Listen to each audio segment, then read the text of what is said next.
Pemirsa, rencana pengurangan dan keringanan pajak hiburan di Kabupaten Badung mendapat restu dari pemerintah pusat.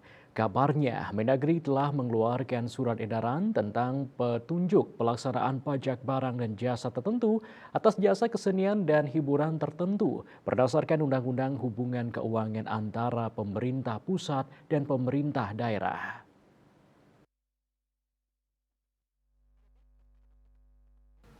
Pada poin 2, SE tersebut memberikan peluang kepada pemerintah daerah memberikan insentif fiskal kepada pelaku usaha terkait pengenaan pajak hiburan tertentu berdasarkan Undang-Undang Nomor 1 Tahun 2022 dikenakan tarif sebesar 40% sampai dengan 75%.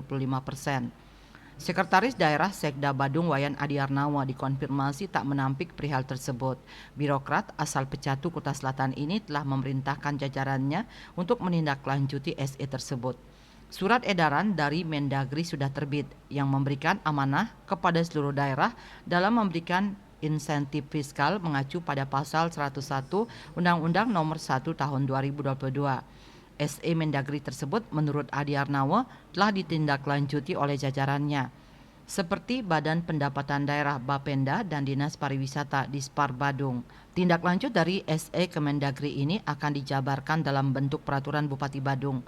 Bupati Badung telah memerintahkan pihaknya untuk segera menindaklanjuti sehingga secepatnya bisa memberikan keputusan yang pasti berbasis regulasi kepada pelaku pariwisata dan sekaligus menjadi pedoman di dalam pelaksanaan tata kelola pelaku usaha hiburan. Menurutnya, pihaknya meminta Bapenda dan Dispar untuk segera merumuskan peraturan Bupati. Insentif fiskal ini berbentuk peraturan Bupati diharapkan bulan ini sudah selesai dan bisa berjalan.